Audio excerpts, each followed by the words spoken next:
गए बच्चों। नानी हमको कहानी सुनाओ। आज परियों की कहानी सुनते हैं। नहीं, राजा रानी की सुनेंगे। राजा रानी की कहानी।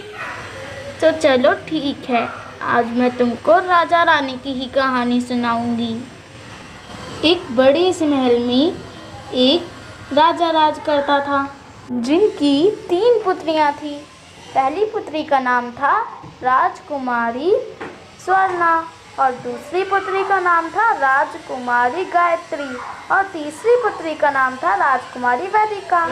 एक दिन राजा ने अपनी तीनों पुत्रियों से एक सवाल पूछा। बेटा, ये जो तुम्हें धन दौलत, वस्त्र आभूषण और सुख शांति और खान पान, ये सब तुम्हें किसके भाग्य से मिला है? वैदिका बेटा, तुम बड़ी हो, तुम सबसे पहले बताओ। पिताश्री, ये सुख शांति और ये धन दौलत, वस्त्र आभूषण, ये सब हमको आपके ही भाग्य से मिला है। शाबाश बेटा, मुझे तुमसे यही उम्मीद थी।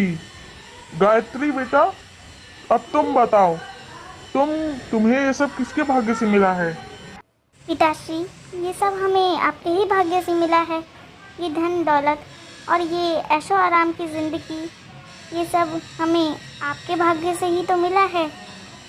शाबाश बेटा, मुझे तुम दोनों से यही उम्मीद थी।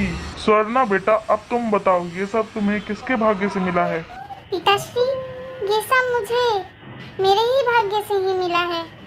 ये धन दौलत, ये ऐशो आराम की जिंदगी, ये सब मेरे ही भाग्य में लिखा है, इसलिए ही ये सब मुझे मिला। स्वर्णा, तुम्हें पता भी है तुम क्या कह रही हो? जो कहो सोच समझ कर ही कहो। पिताजी, ये सब मैं सोच समझ कर ही कह रही हूँ। ये सब जो मुझे मिला है वो सब मेरे ही भाग्य में लिखा है। सिपाहियों, कल सुबह तक कोई भी लड़का तुम्हें दिखाई दे, चाहे वो अमीर हो या गरीब, उसे मेरे दरबार में पकड़ के लेकर आओ। राजा ने उस लड़की को क्यों बुलवाया? अभी बताती हूँ। राजा के कहने पे सिपाहियों ने जगह जगह ढूंढा, मगर वहाँ पर उन्हें कोई भी इंसान नजर नहीं आया, मगर एक पेड़ के नीचे एक लड़का सोया हुआ मिला वहाँ पर। उठ, जल्दी उठ। कौन है? कौन है? मगर मुझे कहाँ ले जा रहे हो?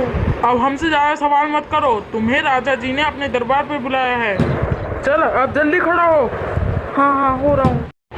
राजा जी, आपने मुझे यहाँ क्यों बुलाया है? राजा जी, मैंने तो कोई गुनाह भी नहीं किया। मैंने अपनी सबसे छोटी पुत्री स्वर्णा से शादी करने के लिए तुम्हें यहाँ बुलाया है। क्या? मगर राजा जी, अब मैं जैसा कहूँगा वैसे ही तुम करते जाओ।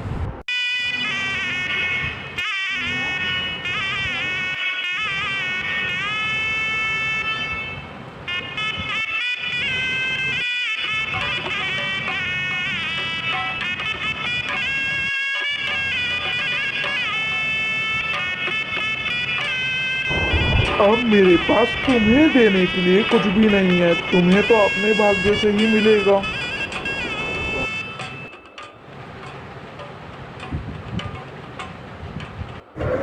राजकुमारी जी, आपके पिताजी ने हमारी शादी तो करा दी है, मगर मेरे पास पैसे भी नहीं है जिससे आपका पेट भर सके। कोई बात नहीं, जहाँ आप रहेंगे वहाँ मैं भी रह लूंगी।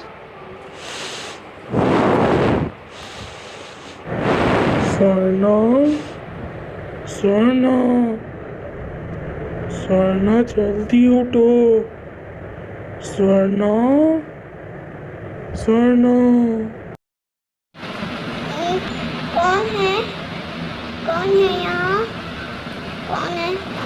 कौन मेरा नाम पुकार रहा है? कौन है? कौन बोल रहा है? कौन मेरा नाम पुकार रहा है? स्वर्णा, मैं तुम्हारे ही सामने खड़ा हूँ। क्या? पेड़? भला एक पेड़ कैसे बोल सकता है? स्वर्णा, मैं एक जादुई पेड़ हूँ। अब मेरा समय आने वाला है, इसलिए मैं तुम्हें जमीन में गड़े हुए खजाने के बारे में बताना चाहता हूँ। क्या? जमीन में गड़ा हुआ खजाना? हाँ स्वर्णा, पहले भी मैंने बहुत लोगों को पुकारा, मगर किसी ने मेरी आवाज़ नहीं सुनी। तुमने ही सुनी। जाओ स्वर्णा जाओ, ये खजाना तुम्हारे ही नसीब में है। सुनिए सुनिए जी, जल्दी उठिए। क्या हुआ राजकुमारी स्वर्णा जी? मुझे रात को एक पेड़ पुकार रहा था। उसने मुझे खजाने का राज बताया। उस जमीन के नीचे गड़ा हुआ है। चलिए चलते हैं। अब दोनों ने ही बारी बारी से खुदाई करना शुरू कर दी। कभी राजकुमारी स्वर्णा खुदाई करती तो कभी उनके पति खुदाई करते।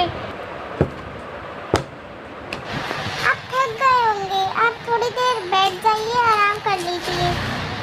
आप थोड़ा आराम कीजिए, जब तक मैं करके देखती हूँ।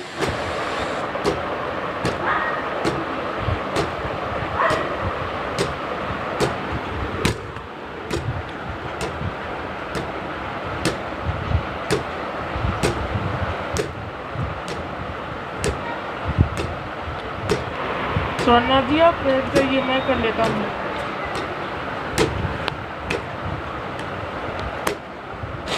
अब उन्होंने एक खुदाई करते करते एक बहुत गहरा गड्ढा खोदा और उसमें उनको कुछ दिखाई दिया। राजकुमारी स्वर्णा देखिए ये क्या है? अरे ये तो सोने के सिक्के हैं। ये देखिए यहाँ भी हैं। उन दोनों को बहुत सारे सोने के सिक्के, अशर्फियाँ और हीरे जवाहरात मिले। उस खजाने से उन लोगों ने बहुत बड़ा महल बनाया। उस महल में उन लोगों ने बहुत सारे बड़े बड़े राजा महाराजाओं को दावत पे बुलाया। वहीं पर राजकुमारी स्वर्णा के पिताश्री भी आए।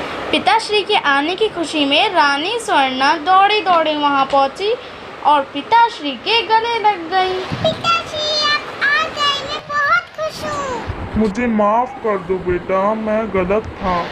पिताश्री आप सब भूल जाइए और आइए चलिए घर चलते हैं। अब रानी स्वर्णा उन्हें अपने महल ले गईं। देखा बच्चों, जिसके नसीब में जो होता है वो उनको मिलता है, जैसे राजकुमारी स्वर्णा को मिला।